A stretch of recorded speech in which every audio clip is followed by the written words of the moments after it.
What's up, guys? How y'all doing? I have returned for another recap video, and this time it's the University of Hawaii against CSU Bakersfield at the Icardo Center in Bakersfield, California. And I'm going to put up my banner here, so I'm going to get right to the score. There it is. UH wins 78-67 against CSU Bakersfield. And that was a huge win for the University of Hawaii, and then some, especially after losing by 2 in overtime to Cal State Fullerton. And I'm really glad that the University of Hawaii was able to come through with this win. They managed to shoot out of the gate really well, I should say. And they were the first to go on a significant run. I mean, it was neck and neck early on, but the fact that UH went on a decisive run early in the first half proved that they set a tone for the rest of the game. And they were able to take a 41-23 lead into halftime. The guy who led UH for overall, JoVon McClanahan, with 19. I'm also going to include a link to my story down below. And Justin McKoy and Bernardo de Silva certainly picked up the slack as well. Both gentlemen had 18 as well. And Noel Coleman, despite going 2 for 10 from the field, chipped in 11 points. And by the way, kudos Noel for cracking 1,000 points. So it's a great accomplishment. I do think he's earned the right to go down in history as one of the greats at the University of Hawaii. But anyway, the second half kind of got a little tense. I'm going to say that right now, because UH was held to only 8 made field goals, a couple of triples. And Bakersfield really proved that they're a team you can't take lightly, especially for being down at the bottom of the conference, along with Cal Poly. Because Bakersfield, although we were up by 23 at one point, Bakersfield went on a 14-2 run and eventually cut the gap down to 11 points. But fortunately, we were solid. We didn't fall apart. And despite a 445 scoring drought, we were able to come through with the win. Now, the guy that I was looking for to have a better performance was probably Juan Munoz. He only had 2 points in the win and just a layup in the first half. But quite frankly, I kind of think that Munoz was kind of held to the bench mainly because of the athleticism that Bakersfield showed. And give them credit. I mean, they're not like I said earlier, they're not a squad to be taken lightly. Did I think we were going to win this? Of course I did. But considering that Bakersfield came all the way back in the home matchup against us last season, I had only picked us for 4-point favorites, but we managed to win by double digits at their place, and we did so again this season. And quite frankly, I thought UH's win against Bakersfield last season was a complete 40-minute effort. Now, did I think this was a complete 40-minute effort? Not quite. However, I thought it was a steady 40-minute effort. So, because we did not fold, we did not fall apart, and nobody really panicked. And just other than that 445 scoring drought, I did not see one time where UH went completely cold. Now, as another thing that's been happening as of late, Ryan Rapp has been getting the start during conference play over Matthew Cotton. Now, do I think Cotton has been playing terribly? Absolutely not. I just think Cotton is more defensive minded. I think he's more of a defensive player, but he does have a 3-point shooting arm in him. He led UH with 15 against Portland in the Diamond Head Classic, which is very commendable. And quite frankly, despite the fact that Matthew Cotton's numbers have not proven the kind of player that I think that he really thinks he is, he's still being a valuable addition. He came off the bench, and although he didn't score a lot, I thought that Cotton played a good role in helping this team get the win, and he did a lot of good. He did a lot of good, at least in his own right. But a guy that on the defensive side that I thought would have done a little better was Morsek.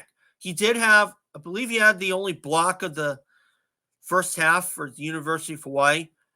But still, I think that Morsek, I don't know if he's kind of been his own worst enemy or if he's going through a stretch of bad luck. I like to think that it's a stretch of bad luck because I don't think Sek is really proven to be that effective inside player that we all think he is. But still, we got the win. That's the most important thing. And we were able to keep it above double digits until like the last, 45 seconds when Bakersfield cut it to 9. But fortunately, it was a little too late for them to really provide a valid threat. But another guy that I thought has really been showing well, I'm going to talk about this in a separate video, Tom Beattie. Because during the presser against Hilo, where Beattie had 12 points, Juan Munoz and Justin McKoy were talking about how big fans they are of Tom Beattie. And I'm on that boat as well. I do believe that Tom Beattie is going to do a lot of good for the University of Hawaii. And I'll talk about that in a separate video. So Tom, shout out. And I thought he did really well. I thought he did a lot of good. I thought he had a very big role in this win. And to be honest, I think that Tom is starting to understand the pace of the game, at least from a UH standpoint. And I believe that Tom Beattie is going to be given a starting job for next season, along with Morsek. And just to kind of give a little prelude to that separate video I'm talking about concerning Tom Beattie, just the main crux of that is, and I'm going to talk about that in that next video, in that separate video, I should say. Tom Beattie is kind of reminding me a lot of what Cody Williams did last season after Juan Munoz went down with an injury. I'm going to leave it at that. So now we go to Northridge next, and that's going to be a tough challenge because Northridge is 2-0 right now, and they're a squad that you cannot take lightly. And for Northridge to be 2-0, that's a big step up from last season, because last season they were like 0-7, and they didn't win their first game again until they took down UC Santa Barbara. I mean, as wacky as that sounds, these things can happen. And Santa Barbara, I'm not sure what's going on with them. I don't know if they got some guys hurt. They probably do. But they're 0-3 right now in Big West Conference play, while UH 1-1. Now, as I said in my prediction video, I'm looking for UH to win by at least 4 points over CSUN. They're a tough squad. They've got some quality guys like Deshaun Allen Eikens and Deontay Bostic. They also have some other guys there that I'm sure that's going to be major pains in the butt. I've looked at their squad. They're definitely a squad there. Now, give me a minute, folks. So I was looking at someone there. They got to be on the lookout for other guys like Jared Bennett. He had 15 against Bethesda, California. So I think he's going to be a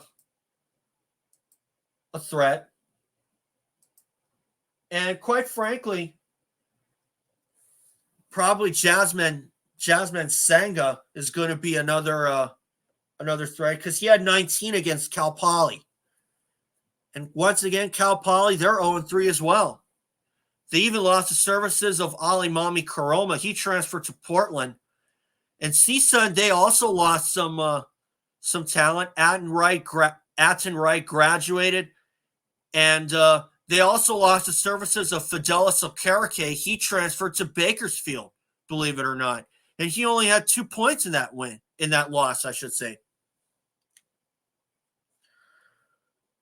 So I think they can win.